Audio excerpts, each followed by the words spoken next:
मैथिली आ भोजपुरी के सबसे नीक चैनल एपी प्रोडक्शन दरभंगा के एखनई लाल बटन दबाकर सब्सक्राइब करू और घंटी के निशान बटन के जरूर दबाओ ताकि नव नव ऑडियो आ वीडियो अहाँ सब लग तुरंत पहुँच सके।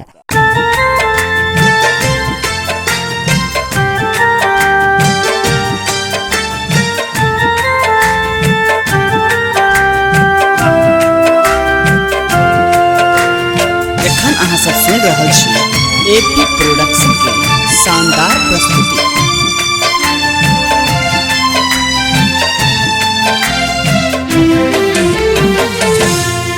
मैया रानी अबूना हमर अंगना, मैया रानी अबूना हमर अंगना, नाबो बहिनी आबूना संगही में ना, मैया रानी अबूना हमर अंगना, मैया रानी अबूना हमर अंगना।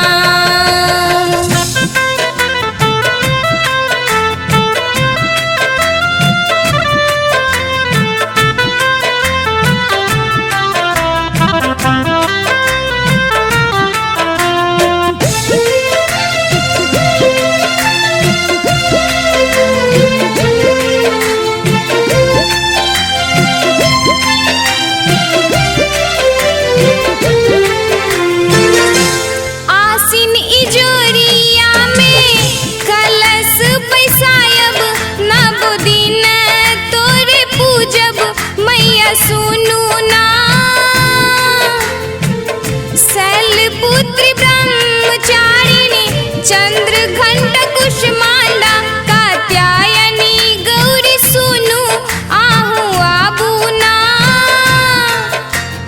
अस्कंद माता कल रात्रि आहू आबूना, मैया रानी अबूना हमर अंगना, मैया रानी अबूना हमर अंगना।